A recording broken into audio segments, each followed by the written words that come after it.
majority held and restrained by constitutional checks and limitations and always changing easily with deliberate changes of popular opinion and sentiments, is the only true sovereign of a free people. I am loath to close. We are not enemies but friends. We must not be enemies. Though passion may have strained it, it must not break our bonds of affection. The mystic cords of memory, stretching from every battlefield and patriot grave to every living heart and hearthstone all over this broad land, will yet swell the course of the Union, when again touched, as surely they will be, by the better angles of our nature.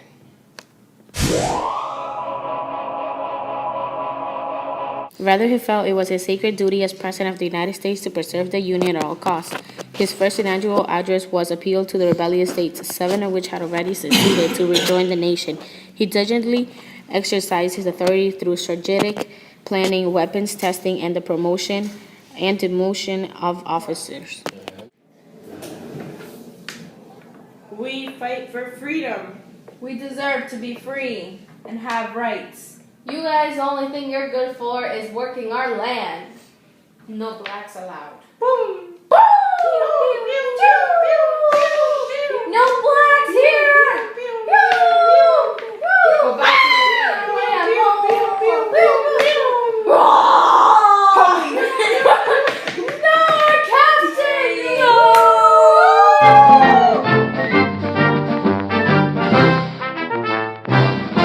William, what do you think of the Emancipation Proclamation?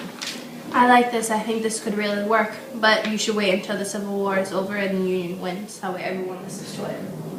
I agree, but do you think I really should wait that long? Yes, it's not going to be that much longer. The war is close to ending. The Union is close to winning. You'll be way better off just waiting for it to completely end. Thank you. It was really helpful. You're welcome. President Lincoln had first proposed the Emancipation Proclamation to his cabinet in July of 1862, but Secretary of State William Seward suggested waiting for a Union victory so that the government could prove that it could enforce the proclamation. The Battle of Antietam provided the necessary victory for the Union to issue the Emancipation Proclamation. Although it did not end slavery right away, it did accomplish several important things, such as enlistment of free blacks in Union Army, lifted ban on incitement so Union soldiers could convince Confederate slaves to run away, put pressure on border states to be loyal to the Union, and gave the war added meaning, to keep Union together and get rid of slavery for good.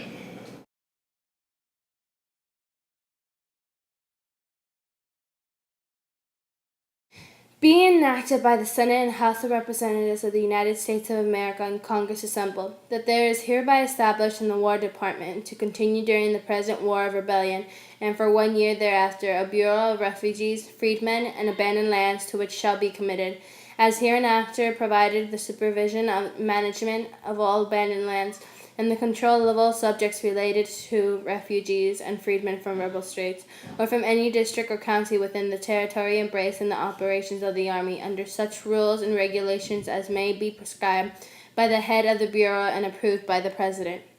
And be it further enacted that the President may, by and with the advice and consent of the Senate, appoint an assistant commissioner for each of the states declared to be an insurrection, not exceeding 10 in number, who shall, under the direction of the commissioner, aid in the execution of the provisions of this act, and he shall give a bond to the Treasurer of the United States in the sum of $20,000, and in the form and manner prescribed in the first section of this act. The purpose of determining the annual rent aforesaid, Section 5, and be it further enacted, that all acts and parts of the acts inconsistent with the provisions of this act are hereby repealed.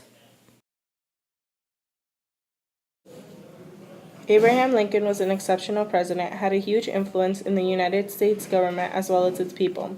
Abraham knew that slavery was wrong and that it was destroying the U.S.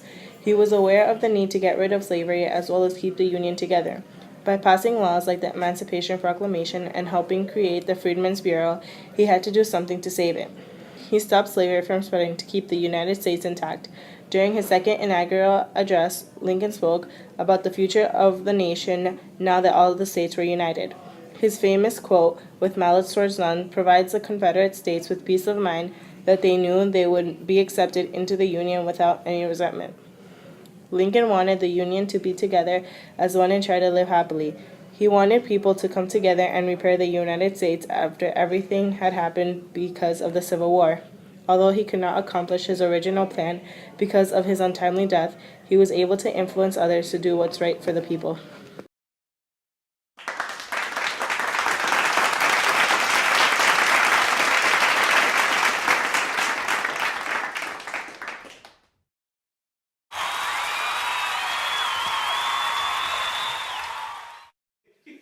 What does it say? Angel also playing. You have to be careful with Andreina and scissors.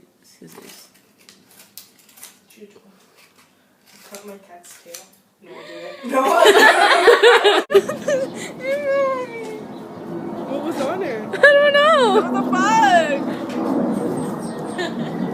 fuck? Fix it anymore? We have a public here. Is it hot in here or is it just me? Right? I have 3 shirts on right now. It's hot. Thank you. It was really helpful.